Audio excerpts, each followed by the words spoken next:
Salutations to you, O Ramakrishna, who art the establisher of the truths of all religions, the embodiment of the truths of all religions, and the great teacher of all teachers.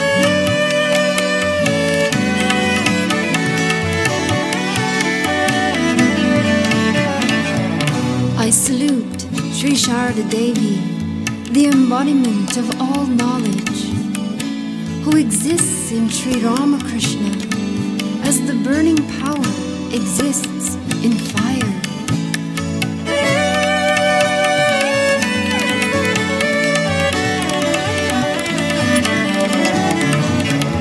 I salute Vireshwara Vivekananda, who, although ever immersed in the transcendental truth, engaged himself in establishing Dharma at the command of Sri Ramakrishna.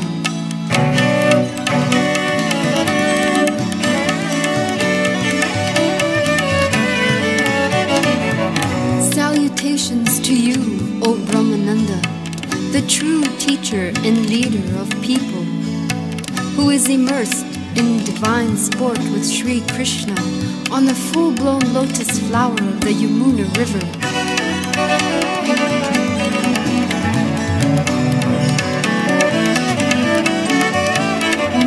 I salute Yogananda, Premananda, and other attendants whose lives are centered on Sri Ramakrishna and who have their life forces merged in him.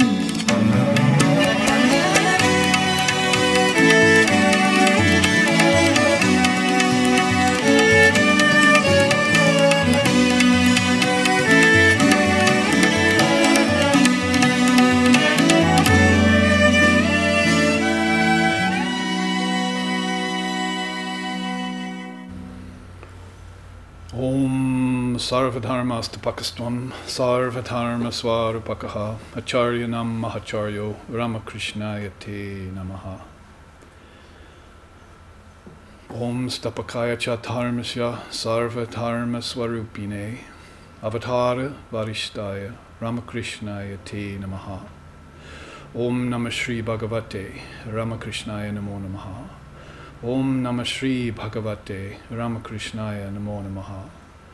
Om Namah Shri Bhagavate Ramakrishnaya Namo Namaha. Om Sahana Vavatu Sahano Bhunaktu Sahaviryam Karvavahai Tejasvi Navaditamastu Ma Vidvishovahai. Om Shanti Shanti Shanti. May Brahman, the reality, protect us. May Brahman sustain us. May Brahman illumine our thinking process. May we not find fault with each other, with the world, or with the teachings. And may what we study be a source of inspiration to us eternally. Om Shanti Shanti Shanti. Om peace, peace, peace.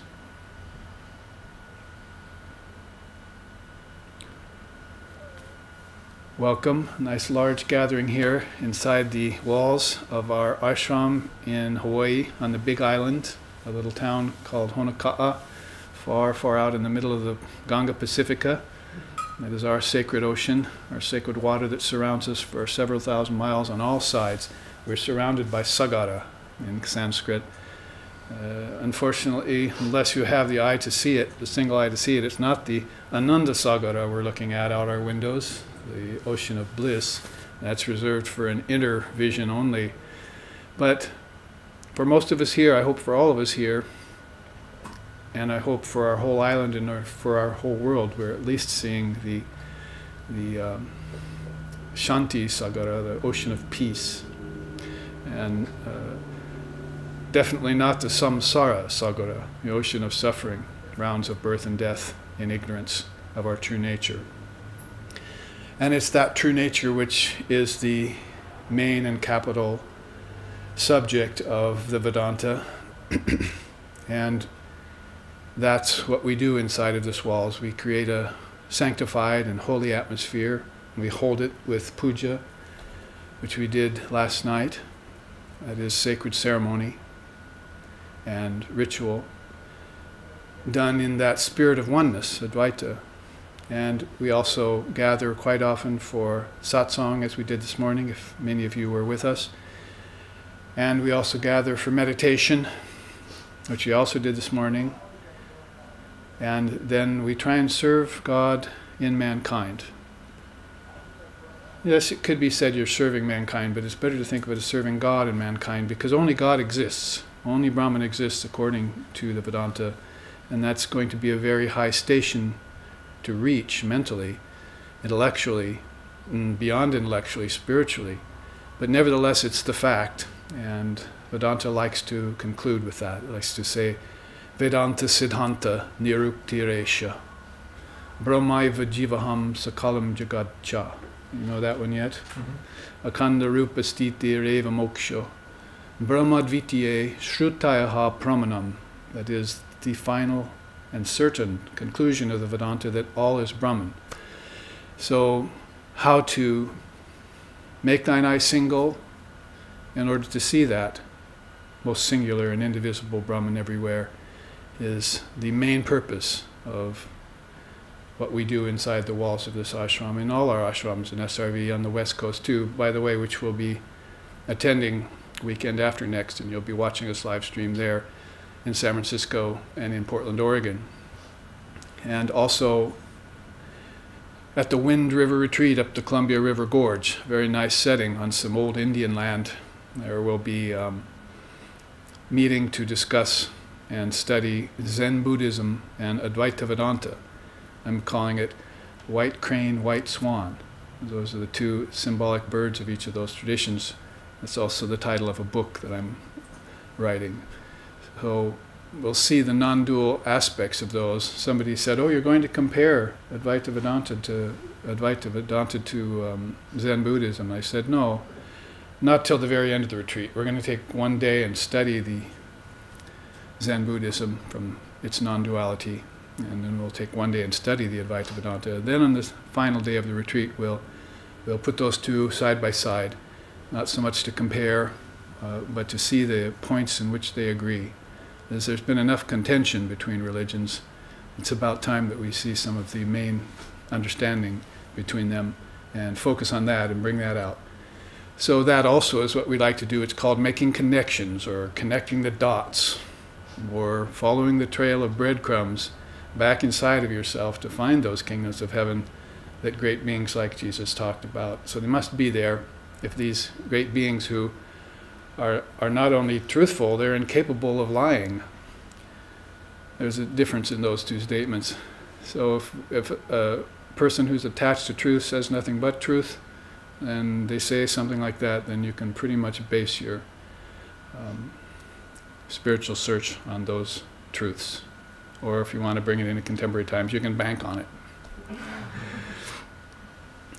And you begin to search deeply inside for those territories inside of you, which are yours. You need to claim them. And that's what we do every time we meet for a class. We begin to hear about and lay claim to those things which are beneficial to us, and let go of those things which are detrimental. So to attach and detach at will, as my teacher said. First you hear the teaching detachment, vairagyam, and then you say, well, that's good, I've achieved that. And then after that, you learn how to detach and then attach at will to things like the world, the body, cherished objects, and philosophical realizations. As we were saying this morning, there has to be an end of knowledge in truth. Well, that's a far cry until you get rid of the end of ignorance and knowledge. Then you can get rid of the end of knowledge and truth. You can, as Krishna says in the Gita. So working on our ignorance, that particularly that primal kind of ignorance, mula vidya they call it. Mula means root. It's quite often in our ashrams in SRV we found that the shrine room is best in the basement.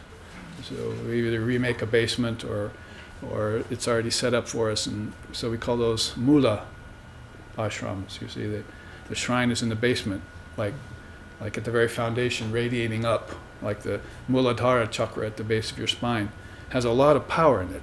It's definitely true. It has a lot of poison in it too. This is why you want to awaken her and send her up to the higher centers. She wants to meet with Shiva at the top of her head, at the top of the head, that is in the crown, the marvelous human body, as it's called. So the marvelous human body is a template or a symbol for divinity. We have to start seeing it that way, treating each other that way. And then we'll come to find that there is no God in this universe except the one walking around on two legs. And then after that we'll find out that the body and the two legs are not God. That's just a house for it. That's the divine temple. That's where we are cut in the image, but we're not actually, we haven't found the actual essence of the image yet. It's a container for something else. First we think it's prana, but then when someone comes along and tells us, man doesn't live by bread alone, it must be something else I'm living by. And then we think it's thought, we live by our thoughts. And somebody comes along and says, yes, but there's this thing called intelligence, pratibha, flint-like intelligence, that strikes sparks as soon as you rub it against. So you start rubbing the two sticks, you see, as they say in the Upanishads, one against the other. And the rubbing effect is the sadhana, the practice you do. And you're striking sparks in the cave of the heart, lighting up the whole territory of consciousness with it. So you go for the intelligence, and then someone finds out, as I just told you, guess what? There's an end of knowledge in truth. And then you find out, oh, the real essence is formless. The real essence is, the essence that's in the container is something that cannot be spoken. So knowledge is only suggesting it, it's only inferring it, it's only pointing to it. Shrutayaha pramanam, as I just chanted. That proof of everything is in the Shruti, the revealed scriptures. Here's the chart on it. Shruti, the revealed scriptures. You must hear the truth first. Shruti, you must then reason about it, yukti, and then anubhava, get your direct experience around it. It's one of the secrets of the scriptures. In India, we think of the scriptures as something that is eternal. You see, it's not just a effect of the human intellect, as we were just saying, which proves the point very nicely.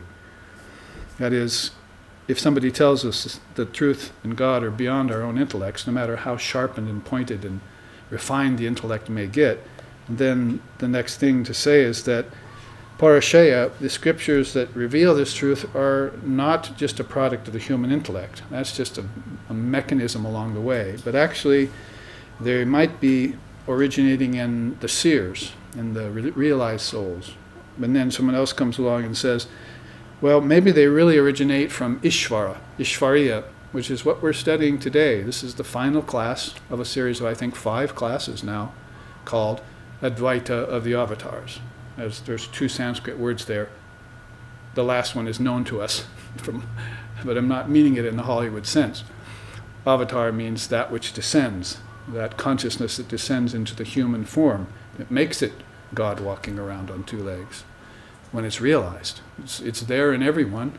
It's even there in everything, but it's not a thing and it's not a form. So it's going to be something that you seek out that's very subtle, like oil and sesame seed, the scriptures say. Something you would have never expected, but there it is. And you have to take some effort to squeeze it out, to bring it out from hiding. So Advaita means, as we said this morning in satsang, and one young student asked, what is Advaita? I said, well, get out a couple pieces of paper and label each side 1 to 50, and we'll start talking about it. And by the time the class starts at 2:30, we'll have to end our conversation. Advaita is a big subject, but the word we've chosen in English is non-duality.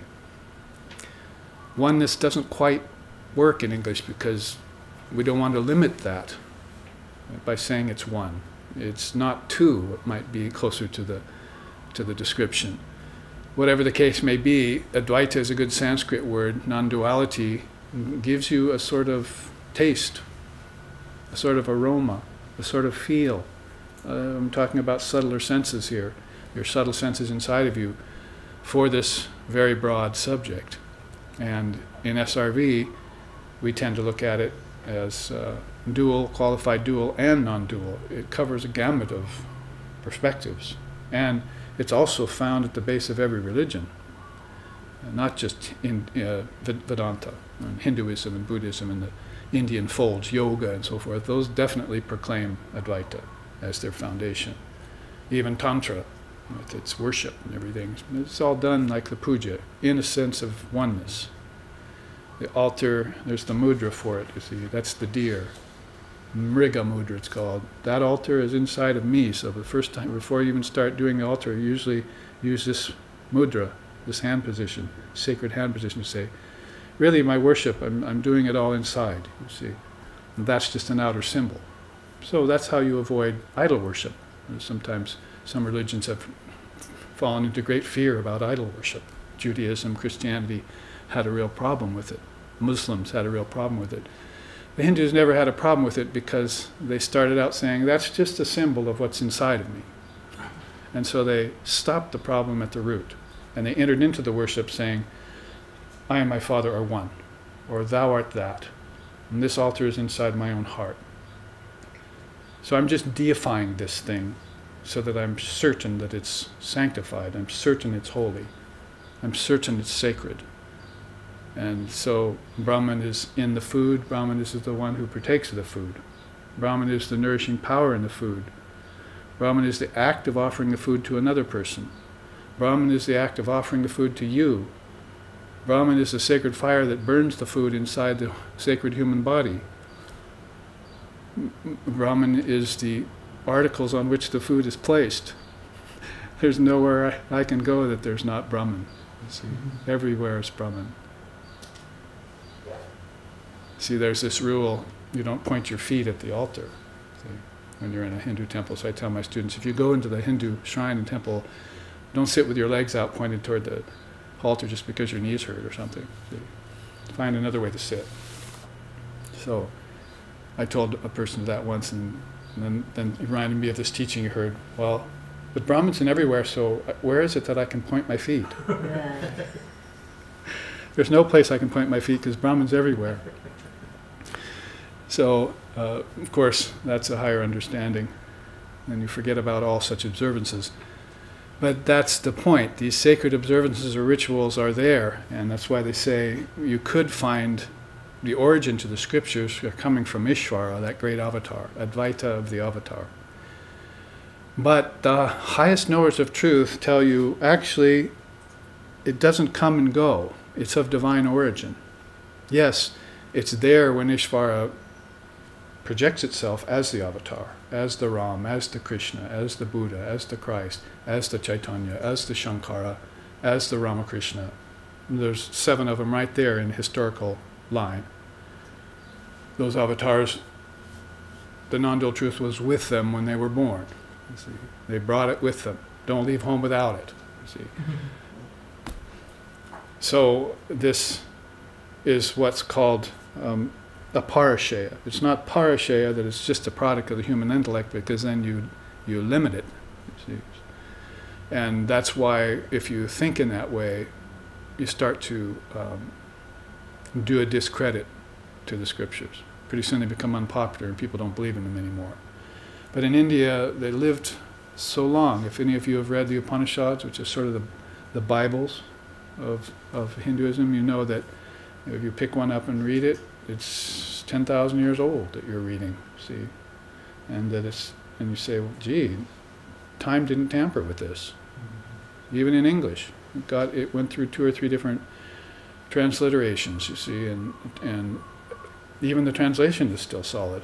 You've got a good translator there, so it sort of proves the fact that there is an eternal moment and we're in it. And just because we're looking back in time 10,000 years, well, that's the blink of an eye of Brahman, you see. And in deep sleep, that time goes away. You could be in a coma for 50 years and wake up and you thought you'd been asleep one night. So that's how mutable time is, how illusory time is. So we're sitting here in the moment but you see we had to create an atmosphere with walls and consecrate the atmosphere so that the divine would visit here, bring it out like oil from sesame seed. Yes, it's in your home too, but maybe you haven't started practicing that divine ritual yet, deifying everything, deifying your food, deifying the articles on which you place the food, deifying your actions, deifying your mental process and so forth. You start practicing that, it's called sadhana. And that's where you can give yourself the name practitioner. And when you open this heart chakra, you can give yourself the name devotee. Those are very high words. Practitioner and devotee. Forget about sage, seer, vibhuti, ishvarakoti, avatar for now. Just become a good, solid devotee and be a practitioner. Be a yogi, as Krishna tells, or a yogini, as he says in the Bhagavad Gita. Be a practitioner. Vast difference between a practitioner and a teacher. See, like a professor. Somebody who's teaching religions at school for a paycheck, and somebody who has experimented in the religions and has actually practiced them. The latter turns into a Sri Ramakrishna Paramahamsa. So when he comes to earth with a parashaya attitude, that all the scriptures are within him, Shrutidhara, he has an immediate memory of all the scriptures and all traditions, and that's been with him all his existence, all of existence, then he can recount them for you. It's a past master. So last week we looked at a chart that might have left it behind, but we looked at the 6 powers of Avatar. And I told you we'd compare it with this chart too. So a little mention of this one. Let's shift over to this chart about the difference between the different kinds of siddhas or powers, because it's a loaded word, that word siddha. It's something we're going to have to come to an understanding about. And since this is the 5th class and final class of this series, I'm sort of naming it, what do they show us? What do the avatars show us in this divine descent? That's a nice phrase that Sri Aurobindo used, divine descent, for the coming of avatar or consciousness into the human frame in a conscious way. What do they show us, and what do they reveal to us by their appearance? Well, one of the things they show is the vast difference between powers that are occult, powers that are limited, powers that are worldly, powers that are misleading, and divine powers that they have. So there's a lot of question about that. You say, well, we shouldn't have any attraction to sensational things, like Christ walking on the water and so forth. But we say, well, he has it. He used that. He made wine and loaves and so forth out of a few, and fish out of a basket and so forth. And he walked on the water. He had these divine powers, and they seem to be rather occult. But there's a vast difference between a person, as he said, I don't do these for show. I do those for the doubters, so the doubters will start to understand. So the avatar is there for working with all levels of humanity. He doesn't just work with those who are ready, but actually, and most teachers do, just work with those who are ready. But this being has a very deep interest in the fallen and the lowly ones. It's called Patita Pavana. Patita Pavana. And also has a very deep interest in the evil. The evil beings, those who are under evil influences, by a lot of the teachings of the avatars, like, say, the Ramayana, if you've read it.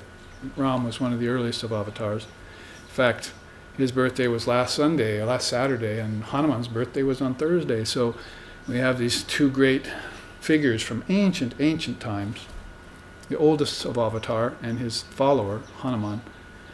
And that scripture, the Ramayana, has so many descriptions in it of Ram battling evil beings. Rakshasas was the Sanskrit word back there. They're Rakshasas.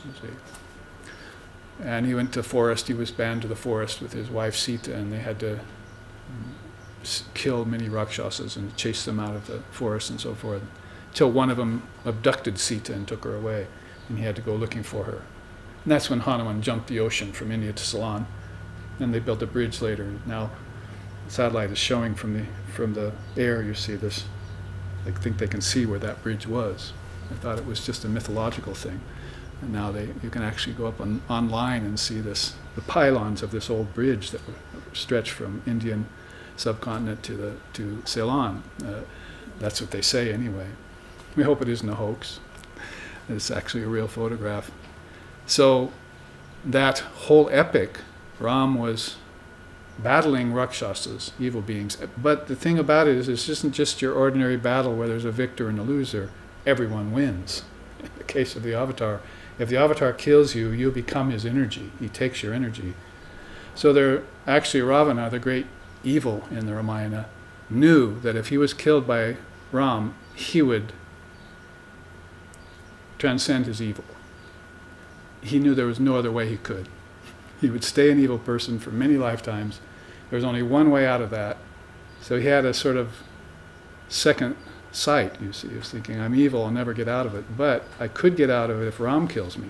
So the whole thing, you find out, Ravana was leading up to the war, you see, in the fight between Ram and Ravana.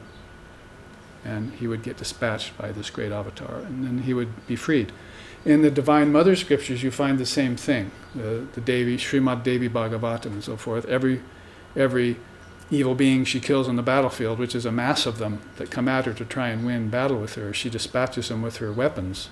And this is all symbolic of taking the soul up and out of its predicament. It's stripping its mask off of it.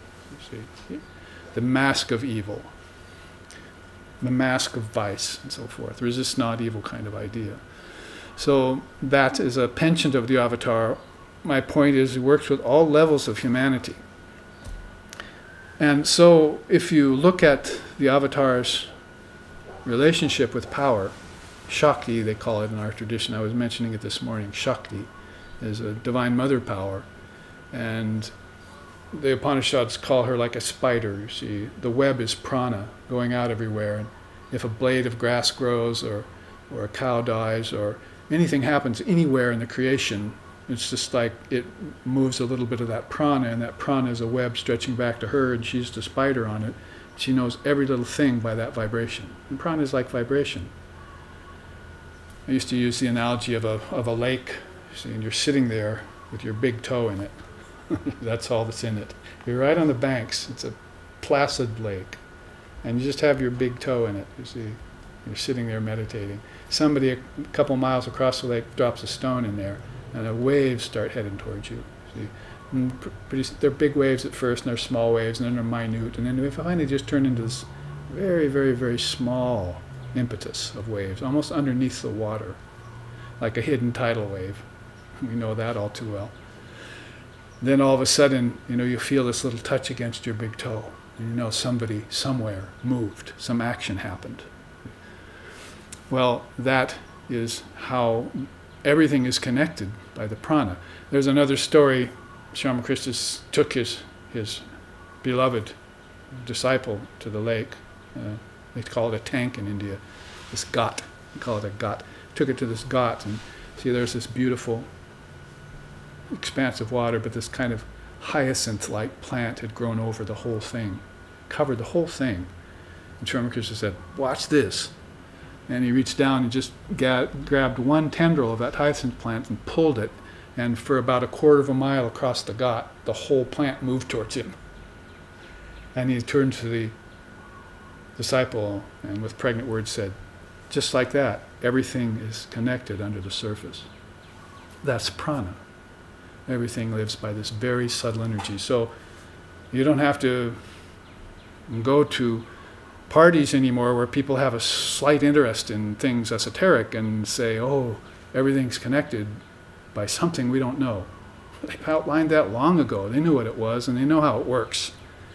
In fact, the first requisite of a yogini is to know the prana. How do you do that? You're doing it right now without knowing it. You're breathing. Now just try doing it consciously. Try drawing every breath in consciousness. We talked about it this morning. Puraka is the in-breath, Kumbhaka is the held breath, or Echaka is the out-breath. And then there's another Kumbhaka or held breath at the bottom of that. They call it a 3 movement, but it's actually 4. And lo and behold, that in-breath is the A of Om, and that held breath is the U of Om, and that out-breath is the M of Om. And that's also your waking, dreaming, and deep sleep. It's also creation, preservation, and destruction. It's also Father, Mother, and Guru. There's so many triple teachings that go with that. So to become aware of this is to connect things, connect the dots, follow the trail of breadcrumbs, and find out that this subtle force that's everywhere isn't just some person's imagination or some possibility in someone's mind, some intuition that someone had. You see, this is the second level of consciousness. This is the second atmosphere. This altar on my left is the 5 atmospheres. Shiva's in the Bhutakasha, and Swamiji is at the Pranakasha, Holy Mother's at the Manakasha, Sri Ramakrishna is at the Jnanakasha, and Kali is in the Chiddakasha. See, there are 5 different levels in which these great beings operate on, and they can interchange between them. And that's the kingdoms of heaven within you right now. There's a realm of insects, plants, animals, and objects. Do you deny it?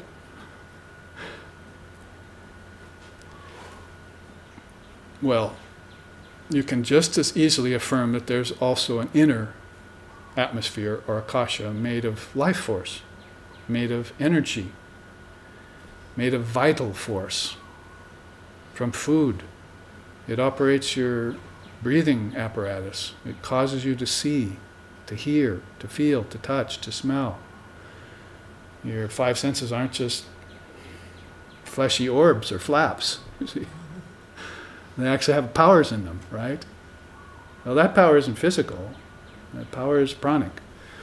So whenever I get on the prana, I start talking too long about it because it's a missing link in our Western thinking. We don't know about the prana, and we don't know about the tanmatras, the subtle senses. We only know about the external ones.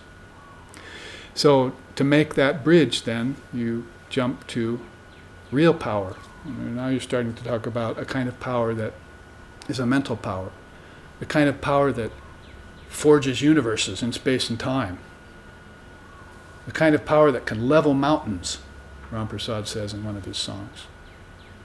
Kali laughs with the power that can level mountains. Mother Kali, the mother of the universe, you see.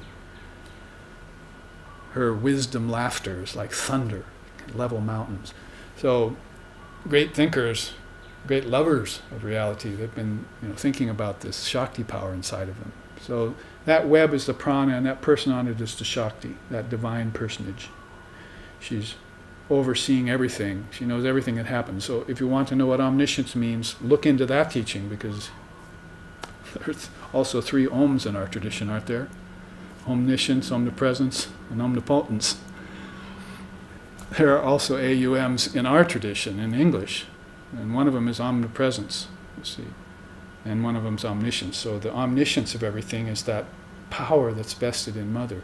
Well, the avatars come to realize this power, and it's called the 8 divine powers. Let's look at them really quickly. First, there's the 3 primary ones that remove the 3 kinds of suffering. That's why I put this addendum down here. The 3 kinds of sufferings pertain, and this is what the avatar is really coming. It's get you up and out of suffering, because suffering is self-actuated.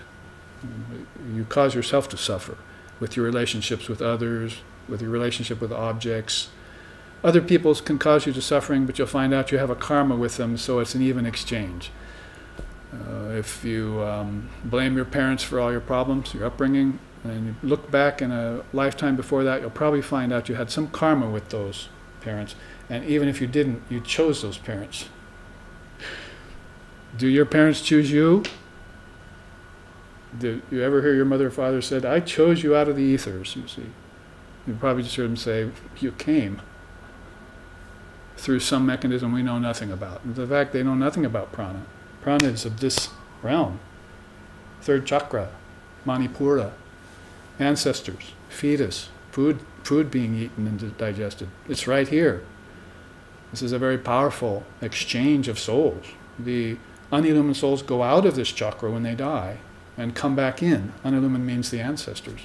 Good moral people live at this center. but not the devotees. Devotees transcend the realm of the ancestors. They go the path of no return to the realm of the ancestors, as Krishna calls it. So Avatar wants you up and out of this self-actuated suffering. So the three types of suffering are there in this box, lower left. First is adhyatmika, caused by the mind. And there are two types of it, A and B, mental suffering and physical suffering. As I said in one class several weeks ago, you can be an atheist, you can be an agnostic, you can be a non-believer, or you can not care that there's God, have no opinion. But one thing you have to agree on with everyone, suffering is. It's the first noble truth of Buddhism. There are four noble truths. The first is suffering is. That means it's your business. And lo and behold, not only your suffering is your business, but the suffering of others is very much your business. There's individual suffering, there's collective suffering. We're not free of the karma of our country, see. Just because we object to the war or object to coveting other people's objects or so forth. Only the yogi and yogini can get free of that kind of karma and get above it like Buddha and Christ did in the wilderness and under the bo tree. When they get out of that responsibility, then they take on the responsibility to bring light to you. That's a different kind of responsibility. First, it's the responsibility of how we suffer, how much karma we have. You reap what you sow, and that kind of level of teaching. But if you get out of that morass of karma, you don't get free. You get responsibility for freedom. You've heard freedom comes with responsibility, with a price. Well, that's to bring light back into that mass of suffering. Ram Prasad sings, I could sing it for you, but he says, "Oh Mother, my mind is completely depressed today because in my meditations I saw the ocean of universal suffering this morning." If you see the ocean of universal suffering, then you're completely overwhelmed by the import of it, by the intensity of it. And you wonder, what can I do against that? How can I help that? It's so vast. And so many people cling to it. Samsara, they cling to it. So that's why we're offering not just the solution of suffering, that is Lord Kapila, whose teaching this is, and Lord Buddha, whose teaching it became later, is that we're offering you solutions for suffering. So in that mental suffering arena, how is it cured? It's caused by the mind, it has to be cured by the mind. Internal means. You cannot go to conventional methods outside and expect your suffering to go away. You're going to have to get to the root of it, obviously. So if you have passion, you have to practice control. If you have anger, you have to practice compassion. If you have attachment, self-analysis. That is, attachment is a kind of confusion. So you start analyzing the makeup of the universe, then you'll come to know that you can detach from it. Why? Because when you analyze it, you see it's empty. So why should I hold on to it? It's not fulfilling me. Objects can get stolen. They can get bored. You can get bored with them. They can decay. They can stop working.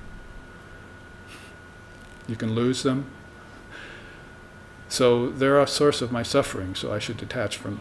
So analyze. Analyze anything that comes to you. Analyze your suffering. We were analyzing the self this morning. We had gone beyond our suffering, and we were doing Atma Vichara, right? Looking into the nature of the true self. And that's a very high level of analysis. If you have fear, look at the evolutes, the origins of things. Look back to the cause, and you'll find where your fear came from. Fear lies in the curtain of nescience, which is the cloud of unknowing which falls over the mind when you're born, unless you can pierce it in your previous lifetime. Become fearless like Swami Vivekananda. I mean, for no good reason do we sing that. Jai Vireshwar, Jai Tripudari, Gaye Hamu Sab Mahima Teri. Jai Vireshwar, Jai Tripudari, Gaye Hamu Sab Mahima Teri.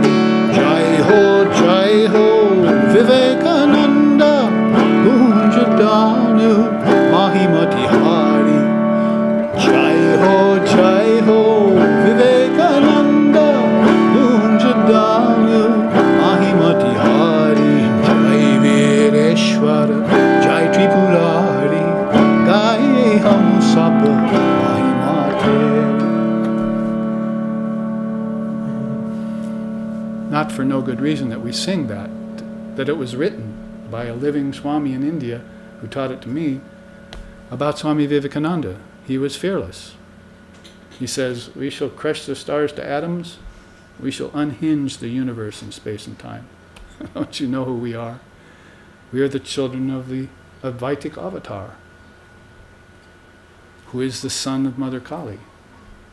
I was saying this morning in conversation at home after breakfast, what's really been striking me lately is the underground river of Vedanta. That's a kind of phrase we use. That 5 million people now worship Sri Ramakrishna, and there's been no advertising. See? Not like this flash in the pan thing where there's this great soul has come. He was unknown in his life. Jesus, unknown in his life, generally speaking. See? Buddha, unknown in his life. I mean, it took the Crusades to make Christ known further. It took 500 arhats after Buddha had passed away to pass the word of Buddhism on to others. So they're a big fish in a small pond, but called this world, but nobody realizes it until after they're gone. The ship has already passed, and the wake is left over. A few people get out there and surf that wake. So they come to know a little bit what the import of this great soul passing through the village of the world had on the world, what kind of effect it had. So that fearlessness is something, if you trace origins, the ultimate origin you'll arrive at is Ishvara, I talked about here. So he comes with the scriptures, he's Shrutidhara, he comes with knowledge of all systems, knowledge of all religions. Ramakrishna practiced a Muslim religion with Govinda Rai. He put all the pictures of Kali out of his room, gave up the Hindu diet, went with the Muslims, you see. Then he had a vision of Christ, and he had a vision of Mother Kali. See, so he practiced so many religions and so many lineages. See, Vaishnavism, Shaivism, Shaktism, because he had it all in him. He wasn't trying to prove anything. He wasn't trying to prove that the scriptures are eternal. He was exemplifying them. So the underground river of Vedanta, you see, now has 5 million people worshipping this great soul. That's a drop in the bucket compared to how many people there are in the world. But still, a vast amount, considering that no advertising has ever been done. It's all been people coming naturally to the Mother, see, underneath this veil. We don't have to worry about the Caesars of the world. We're not a worldwide movement. We're a non-movement. We don't go and proclaim the Mother everywhere. She comes to us and makes us still. Then people who like stillness come to us. Like attracts like, you might have heard. So we just proceed our own quiet little way. So, fear, look into the origins and evolutes of things. Look back to where all of this started, and you'll find your fear in that curtain of nescience, and you'll destroy it. And then you can sing a song like this. Or someone will sing a song about you like this. What a fearless person that was. If you have jealousy, then be generous. Go out and start giving away. And you'll get over your jealousy. If you have depression, practice non-attachment. So some of the modern kleshas, we're calling them here,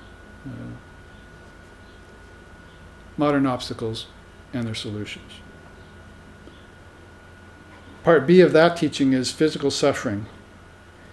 It's cured by discriminative wisdom, practical regimens, and forbearance. When you put those three together, then even your physical sufferings will seem less to you.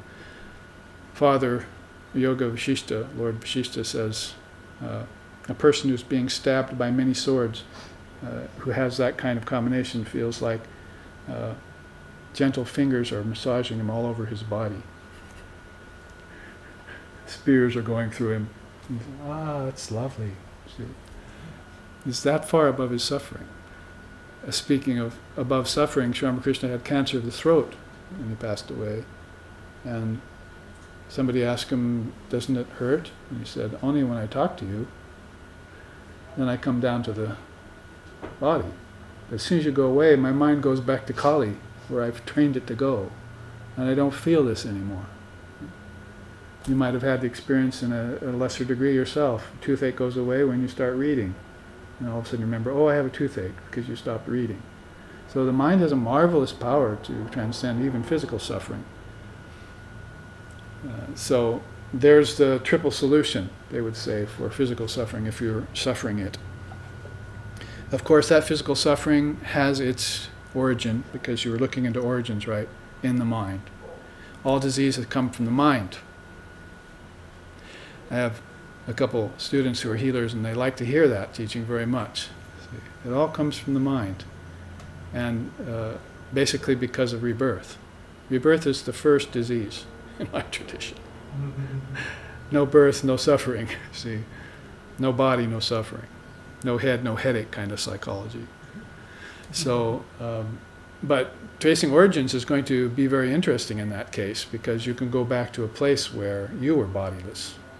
And you can then see the witness who was taking on the body and giving up the body. And you can see how you did it. Did I do it in ignorance? Did I do it in half-digested knowledge? Did I do it in wisdom? Or could I possibly do it like they did? That is, not do it at all. In a transcendent position all the time. Well, that's pretty much a description of the first kind of suffering, the three sufferings, adhyatmika. Caused by the mind, caused by the body. There's a second kind of suffering called adhibhaudika, caused by other beings. How is that cured? By self-abidance and perseverance. If you want it in a nutshell, confidence. Because self-abidance means I have found myself and I'm immovable in myself. That's the mudra for it. See, right there. And nothing can sway me from it. Somebody was writing me last week, I've been doing pretty good taking the Raja Yoga lessons from you. Thank you very much. It really helped me because my guru passed away. We knew this man, Swami Swahananda, was a great soul, passed away. So this student of Swahananda was writing me. I really was depressed lately because of losing him. But your lessons have really helped, Raja Yoga lessons. He said, everything is going along fine for several months. All of a sudden, boom, somebody insults him at work. He says, I feel worthless. Next email I get, I feel worthless. Actually, he put it much worse than that. I'll just use that word. I feel worthless,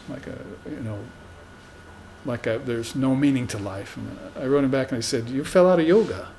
You were in yoga and now you fell out. Just because someone said something to you? Where's your self-abidance? See? Do you have to listen to the opinions of other people? Or if you listen to them, use it to your advantage. Well, maybe I am a little sloppy at work. Maybe I should change. He didn't present it with very much kindness, but I can overlook that, you see. The problem is reaction. Good things happen to you, like Raja Yoga lessons. Bad things happen to you, like people chewing you out at work, your boss, you see. But that's not the point. The point is how you react to those things. Or better yet, if you don't react to them. That's the teaching of yoga. Patanjali gives it in his Yoga Sutras. Do not react to anything. It's called equanimity. Krishna mentions it 6 times in the Gita. It's called sthiti pragnasya, steady wisdom. If you know yourself, that's self-abidance. If you abide in the self, nothing can sway you from that. 400,000 people dying in a tidal wave cannot sway you from that. A bomb going off in a city somewhere cannot sway you from that. Because the self is all in all. None else exists. And thou art that. I just quoted Swamiji. The self is all in all. None else exists. And thou art that. Try that on for a Triputi. So perseverance also there. Perseverance, or call it forbearance, is the default zone of the wise. They get into samadhi, most of the rest of us don't. So they get into samadhi, they see the Lord. They come out of samadhi and they say, why did I come out? You see. Why do I have to come back to this body, this cage of flesh and bones? Why can't I stay in that peace that passes all understanding that I just experienced? So When's my next samadhi schedule? Just get out my little, punch it in.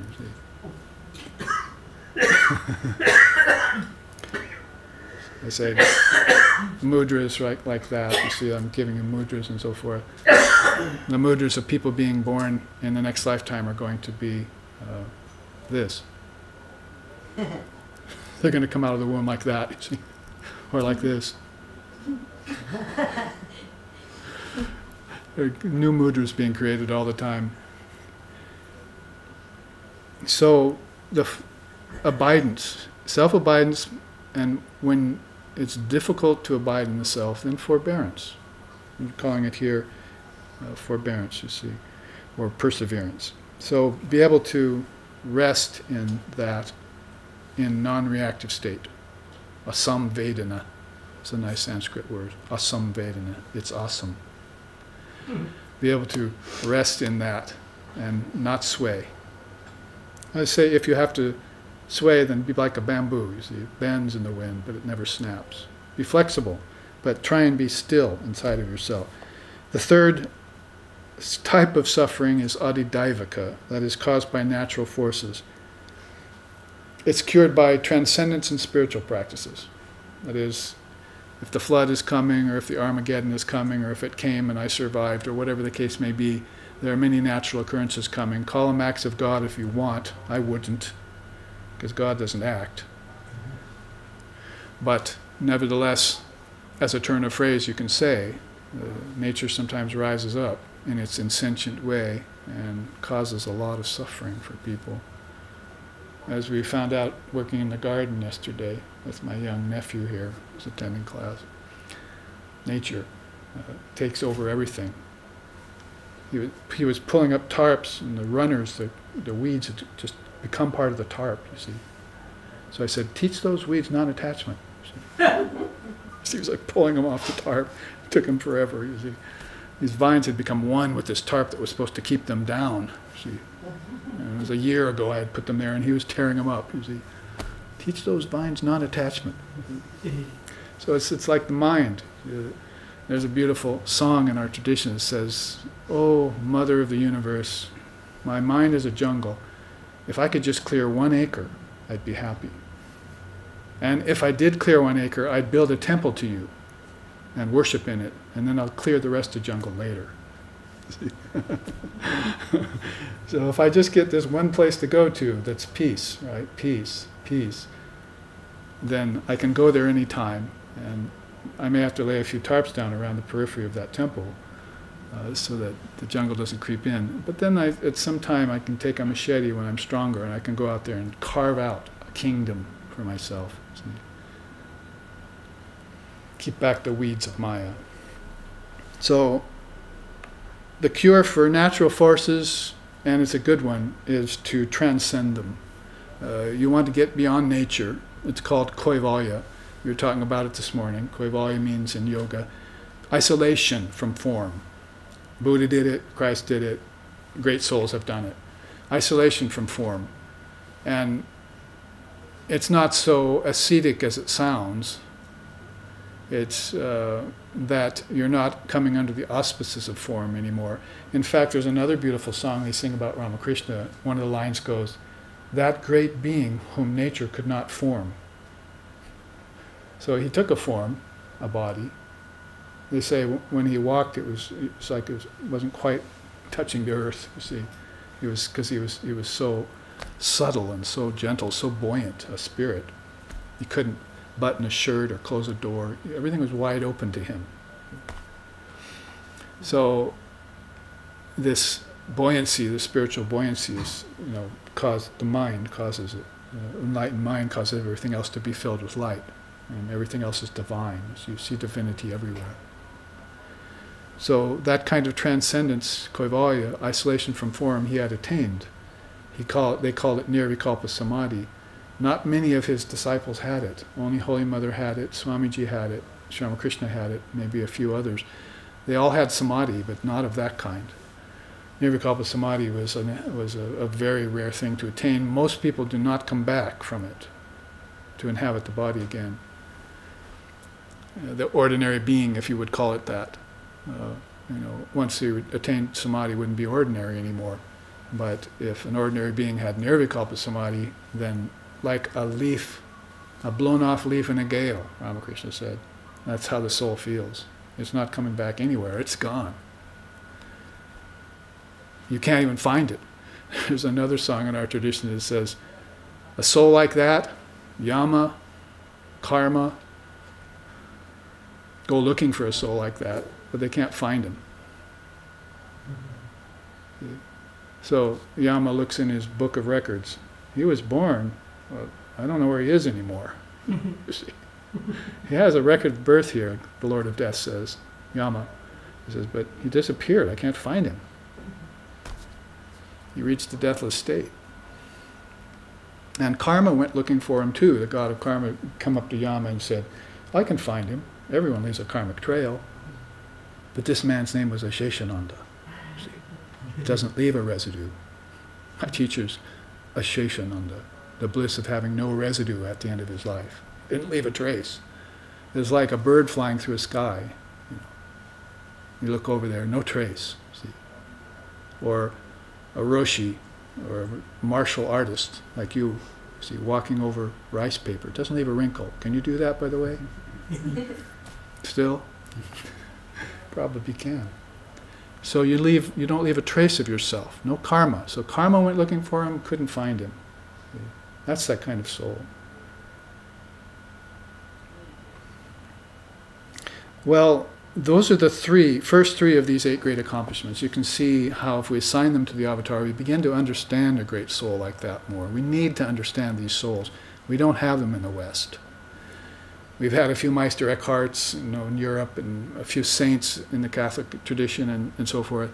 But these avatars, other than Jesus, who, by the way, was not a Westerner, you're talking about Far East, Near East, and Middle East, right? These great beings usually are coming out of that level, that area of the world in earliest times. Now we're beginning to see a few, as Vivekananda said, the sun rises in the east, but it sets in the west. So he's giving us hope, you see. Some avatars have come across the western horizon. And you know what Asheshananda said about that. In the West, avatar is a savior. We see the avatar coming as say, save us, save us. But in the East, he was never a savior, he was an exemplar. He said, save yourself. I'm just here to show you it can be done. In case you doubt, I did it. See, he's not going to, except for the fallen and the lowly ones, he's not going to get down there and save you. You might have noticed, there are hundreds and thousands of Christians who haven't been saved yet. If they have been saved, they certainly haven't gotten what we call nirvikalpa samadhi and gotten liberated. But these avatars, other than Jesus, who, by the way, was not a Westerner, far transcends that. You're talking about Far East, Near East, Dharma and Adharma. Middle East, right? These great beings, as we just said, it's not even about knowledge and ignorance. Level, it far transcends that area of the world. Talking about something very singular, very original. Adi, Atman. The original Atman, the original soul, the primeval soul, the archetypical soul, the overseer of all. That's avatar. So we need to understand these beings. And, it's the best of God with form. A lot of us are moving toward the formless. But if you jump from the lowest step to the highest step without knowing the middle steps, then you'll never be a knower of God. Because there are many middle steps. The kingdoms of heaven within you are the middle steps. You have to come to know them. You have a little bit by having some ancestors, by having parents. You're beginning to find about the middle steps. You're having relationships with people who will eventually die. They'll visit the ancestor realm. You'll be separate from them, and then you'll be having dreams about them, or visions of them, or conversations in your sleep with them. And it's as if it's all saying, get some knowledge around the middle steps, the cosmology of things. I started out the satsang this morning saying Sankhya is our ground, is our body. It has 24 cosmic principles in it, and we come to know those, and then we know the ground of existence. And then yoga is our energy, prana and so forth, right? Breathing, getting into yoga, staying into yoga. Tantra is in our heart. Worship, love, devotion to everything, especially to the truth. But that devotion is best used against Avatar, you see. Ishvara when it comes. You can't give devotion to Brahman. It's not there to be devoted to. There's no two-ness in Brahman. There's no devotee and devotion in Brahman. It is that which you are, which you seek to be. But Ishvara, you can put plenty of devotion there. You can put your prayer there. You can put your desire for salvation there, and then you can get to the Father through the Son, and that's called liberation. To actually see God face to face. Mahatma Gandhi said about Sri Ramakrishna Paramahamsa, when you see Sri Ramakrishna Paramahamsa, you see God face to face. That's just one of a whole host of great beings that when they saw or heard about Ramakrishna, some of them were actually living in his time, said, this is seeing God face to face when you look at Ramakrishna. So if you look at his picture, you're seeing the first photograph ever taken of God. When Swami told me that, we were sitting around a table, hobnobbing with the Swami, such is my life. He was the last living devotee, one of the two last living devotees of Holy Mother. So we weren't saying much, we were just sitting in silence. All of a sudden he said, Babaji, look there. I looked up, picture of Ramakrishna, sitting in yogic style. There's only 3 pictures of Ramakrishna. Actually 4, if you count the one on the funeral pyre. So he pointed at the picture and said, first time God was ever photographed. This is a man in samadhi. So God has visited the frame and taken over the frame completely.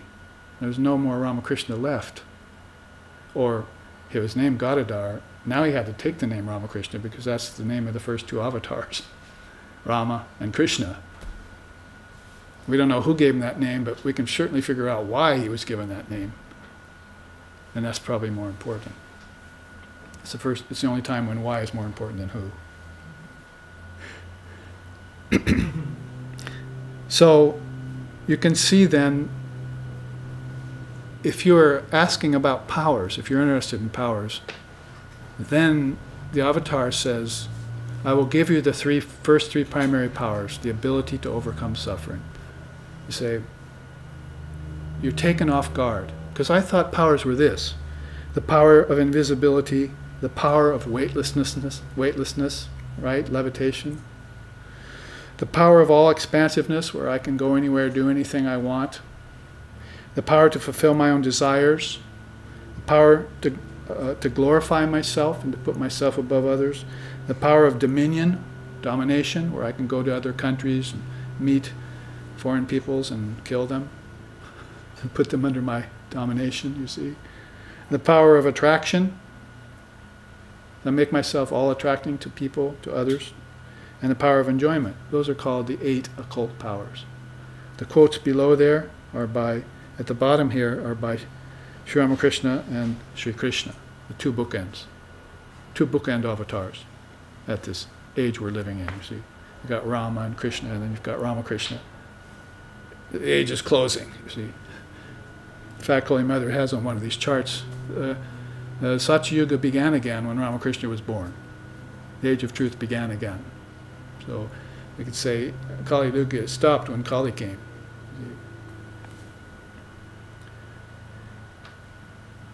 He says, a true lover does not seek anything from God except pure love. He does not seek miracles or occult powers. To such a one, the 8 occult powers are like crow droppings by the side of the road. Mm-hmm. So if you're interested in that kind of thing, good luck to you, you see. I'll see you out on the side of the road with a can and a stick.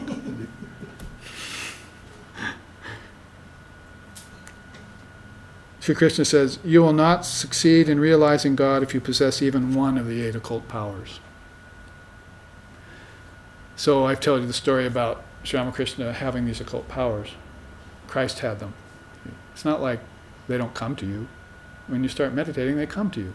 Come to everyone who gets deep in their soul. They're there. So Ramakrishna calls the young Naren about your age, maybe a little younger, to him. See, I have all these occult powers for my meditation. Do you want them? I can give them to you. And Naren said, he's a thoughtful young man. Will they help me in my spiritual life? Sri Ramakrishna said, no. They may even become a hindrance to you. And Naren said, I don't want them. And Sri Ramakrishna was just testing him. So these occult powers linger back inside that soul who never uses them. Or if they do use it, they have a very special purpose for it. So this is an important teaching in my mind. I've presented this chart maybe once a year for the last 20 years that SRV has been in existence, always trying to show the difference between the 8 occult powers and the 8 great accomplishments. These other 5 of the great accomplishments, if you can get rid of these interpersonal suffering, external suffering, and cosmic suffering, then the 5 secondary siddhis are even more beautiful, I think. Pursuing a spiritual path called Dharma, gaining knowledge of the scriptures, Vidya Shastra, one of the great secrets of India, concentration, study, svadhyaya. If you can develop a good habit of svadhyaya, keep it up your whole life, knowledge will overcome ignorance. It's a fast way of getting enlightenment. It's called the liberation of knowledge. Soak your mind in it. Don't worry about how much you don't know or how much is there. Just immerse yourself in it till the mind can't do anything but think bits of knowledge. Because ignorance is self-imposed too, just like evil and so forth. You're making yourself ignorant. Nobody's doing it. No God will get you out of it. No devil has gotten you into it. See, it's your doing. You're God and devil. It's all inside of you. And number 7, gaining guru, disciples, friends, and compatriots. We all know how rare true friends are. Does anyone have true friends in this room? If you raise your hand, then you're very fortunate. How certain are you that they're your true friends? Would be the next question. That is, Judas was a friend to Jesus. He loved Jesus. See? Right? Judas was a friend to Jesus. But he feared. See why he had fear, right? So, and most of the disciples had fear. Oh, I love you. I'll never abandon you. One of the apostles said to Christ. He said, before the cock crows 3 times, you will have given me up. And it happened, just like Christ said. So, true friends, true compatriots, a good guru, or a guru's disciples, those are one of the great accomplishments of this life. Beautiful. Now, 8, achieving self-purification. I would say mental would be a good word for that, because the self's already pure. When we say self there, we mean the mind self. Getting a pure mind. Bhuta Shuddhi, purity of location. Kriya Shuddhi, purity of action. And Chit Shuddhi, purity of mind. Those are the 3 purities of Tantra philosophy. This is a beautiful chart mixing Vedanta, Sankhya, and Tantra in it. There you see the 6 treasures of God, which we looked at in another chart separately last week, if you remember. Shri, opulence or wealth. That is not just of a physical kind, of course, especially spiritual kind. Bala, glory or power. You see the difference between God's glory and man's glory through the occult powers. One is egoless. One isn't trying to get for the self. One is trying to give to everyone else, you see. It's not a matter of taking, it's giving. That kind of glory. Aishvarya, strength or lordship. Tejas, splendor and radiance. Vijnana, wisdom or truth. And Tyaga, renunciation, transcendence. Chagi, chagi, chagi, chagi, chagi, chagi, chagi, chagi, gita, gita, gita, gita, gita. You say chagi many, many times, it turns into Gita. And Gita is the great song of India by Sri Krishna. So you repeat it over and over again, then it turns into chagi, renunciation. So the message of the Gita is renunciation. Some say it's karma yoga, some say it's jnana yoga, some say this and that. Sri Ramakrishna said, it's what you get when you say chagi many times. or Gita many times, it turns into renunciation. Now, with that in our minds, let's look back at this first chart here for a second so we can complete it. The Vedantic secrets of the scriptures. The quote here by Lord Vashishta, whom I mentioned, is, "Those virtuous ones alone gain moksha," that's liberation, "who from their early childhood train themselves in Atmagyan scriptures in the company of holy beings. Therefore know, O sedulous seeker, that the state of Brahman is attained via the combination of illumined preceptor, Jnana Shastras, and the sincere disciple." That's why if you have gained, the victory over the three kinds of suffering, and you've gone on and gained the secondary siddhis, you'll see how important that is, because then you can fulfill this quote of Lord Vashishta. You have those three important teachings, the three proofs of truth, sometimes they call it. Guru Anushasana, a good teacher; Vidya Shastra, study of the scriptures; and Aparoksha Anubhuti, a nice 7-syllable Sanskrit word. Aparoksha Anubhuti means direct spiritual experience. You're coming to know God through your own efforts, through your own self-efforts. You're not waiting around for grace or for someone to help you. You dive in and get experience for yourself, and that qualifies you. They're listed right there in white, the three great sources. Vidya Shastra, Guru Anushasana, and Aparoksha Anubhuti, if you want to write them down. The three techniques for interpreting the scriptures I mentioned last week. Pratitantra Siddhanta. Some people like to separate the religions and doctrines and say mine's better than yours. My watch keeps the only right time. Yours doesn't, as Sri Ramakrishna used to say. Is the hypocritical, narrow way of religion. Sarvatantra Siddhanta means by way of reconciliation. Oh, let's bring these paths together and make them nice and compatible with one another. Not going to happen in some cases, but it's a nice thought. I've been myself asked to be on different religious panels with other religious teachers, and kind of ad nauseum through the 80s and 90s we did it. It didn't really have much of an effect. Just brought a few people together to agree on some things and disagree on others. Found out we had to agree to disagree. But what the Avatar comes to show us is Sahaja Tantra Siddhanta, by way of non-dual synthesis. It's natural. Sahaja means natural. It's a kind of samadhi called Sahaja Samadhi. It means a natural state of abidance in the Lord. So this Sahaja Tantra Siddhanta means the Avatar comes, and you might have noticed, without any religious affiliations. There was no Christianity when Christ walked the earth. So they come and are the walking Bible. They are the walking Quran. They are the walking Upanishads, because they have the scriptures in them, which we just looked at it. See, Ishvara and eternity, they have those scriptures within them. All they need to do is manifest them. So that way of natural synthesis is the way the avatars would look at other religions and other founders of other religions. That's why two classes ago I had that beautiful chart, Mahavakya of the avatars, up here.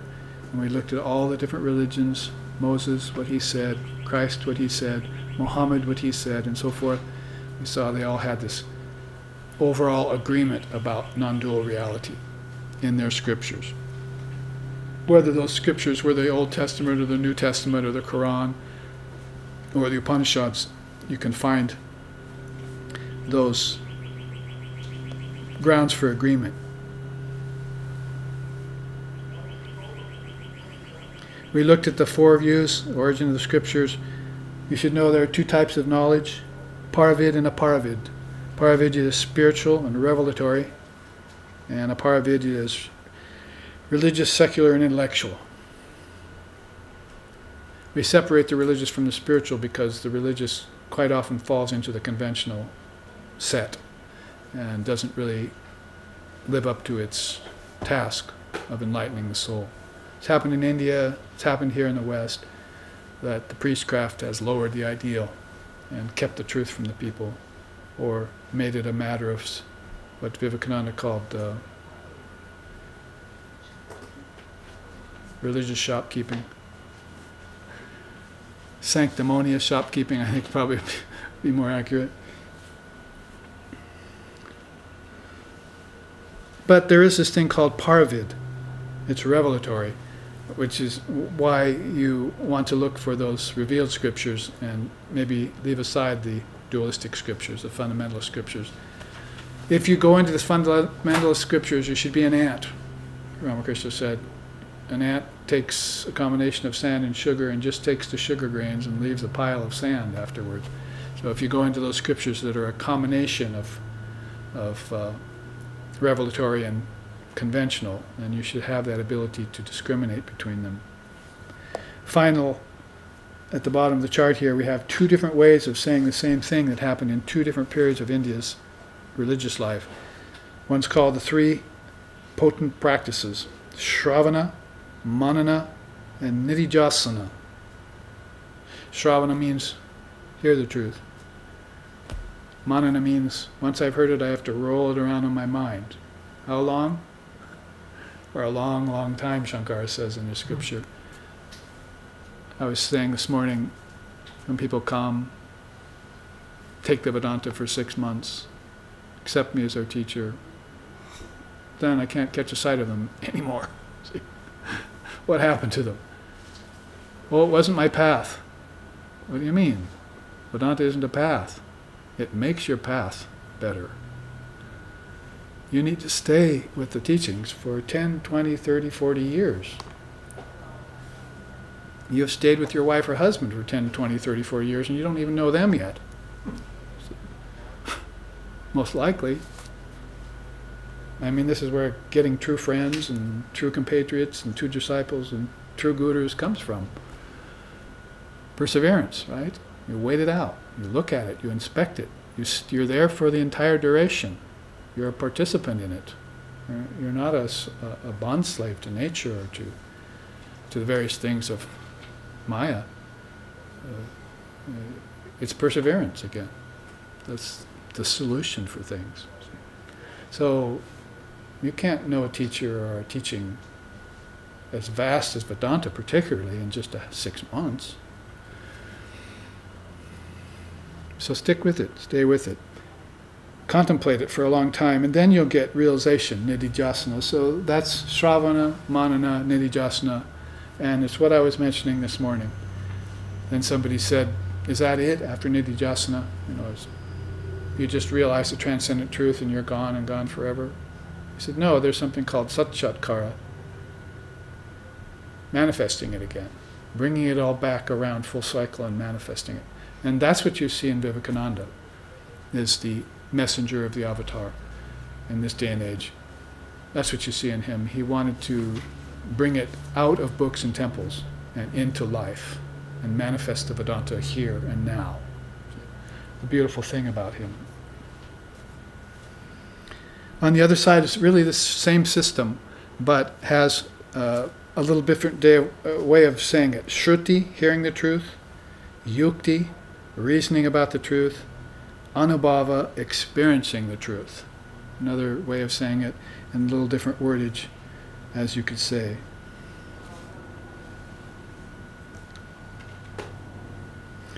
That covers the chart of the Vedic secrets of the scriptures, or Vedantic secret of the scriptures.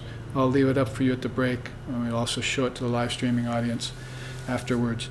But it's why the scriptures of India have lived so long and remained untouched, whereas other scriptures have not lived that long, and they've been heavily interpolated, sometimes even distorted out of all recognition. But untouched, the Upanishads. You can still pick them up, hear the ring of truth from the rishi who wrote them after they had the realization. Truth should be simple, right? So it's simple, but it's simply profound. Some of those Upanishads are 12 slokas long. The most famous of them is 12 slokas long.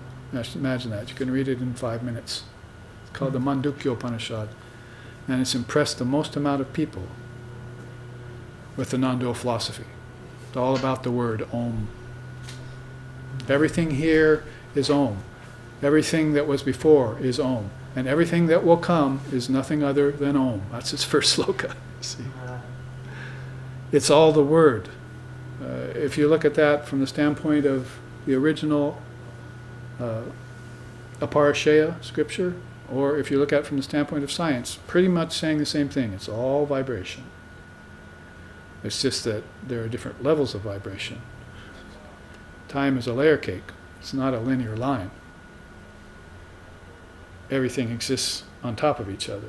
It's not, it exists once and now it doesn't exist in the middle and it's going to be gone in the end. We're looking at things linear. We should be looking at it as a layer cake.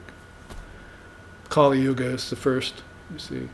There's a layer of frosting in between called the Treta Yuga. Another layer of cake called the Dwapara Yuga. And then the nice frosting on the top is called the Satya Yuga. All the yugas exist simultaneously at the same time. That's called eternity. And that's why these scriptures make sense to us today as much as they did 10,000 years ago. Don't throw them out because they're old. You're old. Get new. Get reborn. The last quote here, and we should take our break. Atmagyan scriptures treat self-knowledge and lead to divine wisdom. Ordinary shastras treat terrestrial knowledge and lead to further bondage. But even the Atmagyan scriptures will be non-productive if the imp of lower mind, attached to conventional and secular knowledge, is not exercised thoroughly. So, my point, people can come and hear these truths and go away without realizing them, half digested, or maybe rejected, as the case may be, if that imp of lower mind is still there in the process. But the Atmagyan scriptures lead to divine wisdom, and actually, and we can end with this, Shankara actually sings about that, some of his disciples.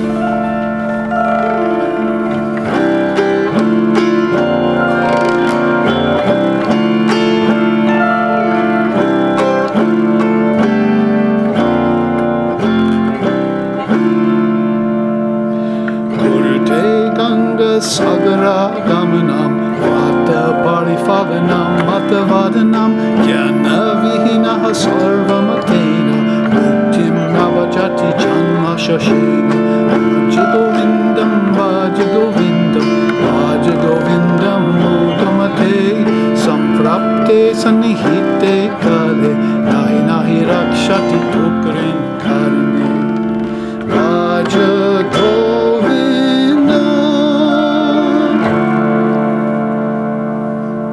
Verses to that, and that's one that you haven't heard very often. And he says there, basically, the offering of religious gifts, the practices of ritual in the temple, the trips that you make to the source of the Ganges or to where the Ganges enters into the ocean, called pilgrimage.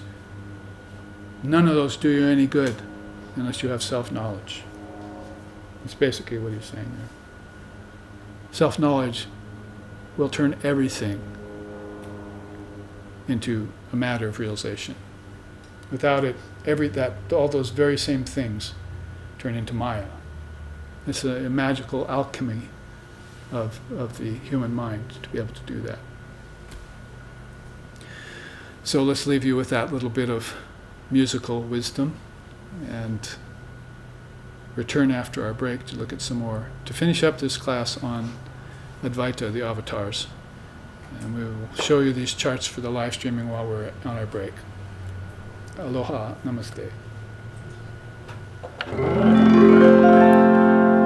Vati gati vardana kali balmardana vishaya viraga prashari jara chitta chetaka bhavajala bevaka jaya naramana sachari jaya naramana sachari Jaya Purushottama Anupama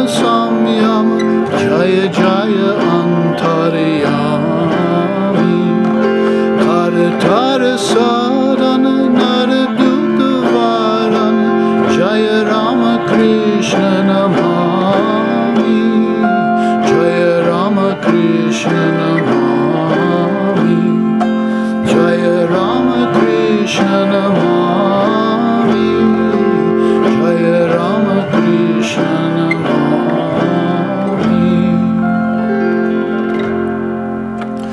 Om Ishtapakaya Dharmasya Sarva Dharma Swarupine Avatar Varishtaya Ramakrishnaya Te Namaha Om Namah Shri Bhagavate Ramakrishnaya Namo Namaha Om Namah Shri Bhagavate Ramakrishnaya Namo Namaha Om Namah Shri Bhagavate Ramakrishnaya Namo Namaha Brahmananda Namastubhyam Sadguru Lokanayaka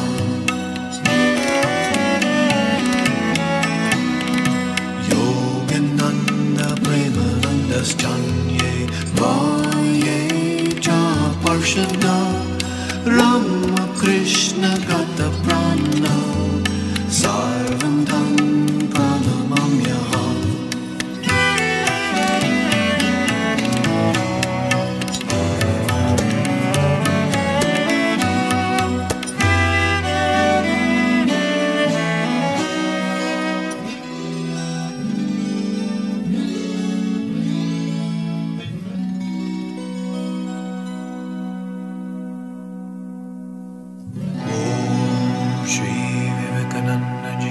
Sashishaya Sapujitaya Om Shri Sharadadeve Virata Savitaya Om Ring Shri Ramakrishna Paramahamsaya